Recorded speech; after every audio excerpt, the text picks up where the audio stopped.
I want to thank all the speakers and performers today for reminding us through song and through words just what it is that we love about America. I want to thank all of you for braving the cold and the crowds and traveling in some cases thousands of miles to join us here today. Welcome to Washington, and welcome to this celebration of American renewal. In the course of our history, only a handful of generations have been asked to confront challenges as serious as the ones we face right now. Our nation is at war. Our economy is in crisis. Millions of Americans are losing their jobs and their homes. They're worried about how they'll afford college for their kids or pay the stack of bills on their kitchen table. And most of all, they're anxious and uncertain about the future, about whether this generation of Americans will be able to pass on what's best about this country to our children and their children. I won't pretend that meeting any one of these challenges will be easy. It will take more than a month or a year, and it will likely take many.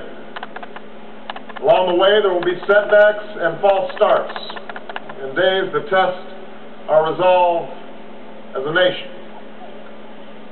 But despite all this, despite the enormity of the task that lies ahead, I stand here today as hopeful as ever that the United States of America will endure, that it will prevail, that the dream of our founders will live on in our time.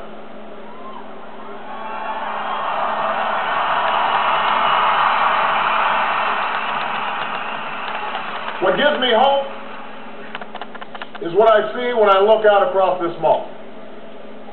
From these monuments are chiseled those unlikely stories that affirm our unyielding faith.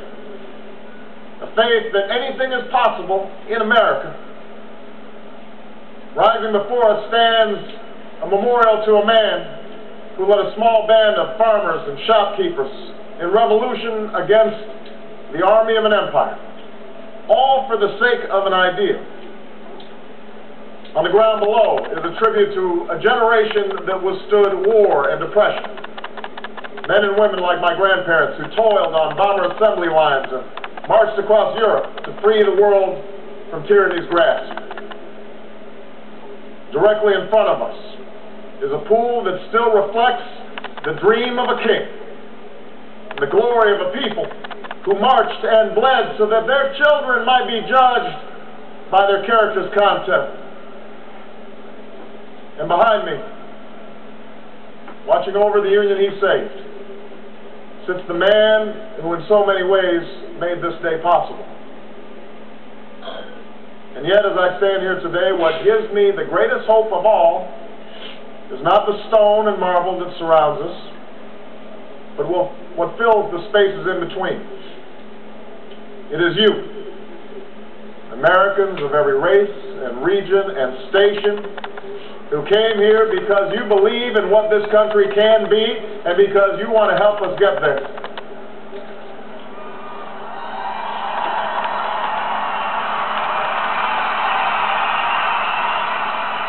The same thing that gave me hope from the day we began this campaign for the presidency nearly 2 years ago. A belief that if we could just recognize ourselves in one another, bring everybody together, Democrats, Republicans, Independents, Latino, Asian, and Native Americans, black and white, gay and straight, disabled and not, then not only would we restore hope and opportunity in places that yearn for both, but maybe, just maybe, we might perfect our union in the process. This is what I believe, but you made this belief real. You proved once more that people who love this country can change. And as I prepare to assume the presidency, yours are the voices I will take with me every day when I walk into that Oval Office. The voices of men and women who have different stories, but hold common hopes, who ask only for what was promised us as Americans, that we might make of our lives what we will, and see our children climb higher than we did. It is this thread that binds us together in common effort, that runs through every memorial on this mall, that connects us to all those who struggled and sacrificed and stood here before. It is how this nation has overcome the greatest differences and the longest hours, because there is no obstacle that can stand in the way of millions of voices calling for change. That is the belief with which we began this campaign, and that is how we will overcome what ails us now. There is no doubt that our road will be long, that our climb will be steep, but never forget that the true character of our nation is revealed not during times of comfort and ease, but by the right we do when the moment is hard. I ask you to help reveal that character once more, and together we can carry forward as one nation and one people the legacy of our forefathers that we celebrate today. Thank you, America. God bless you.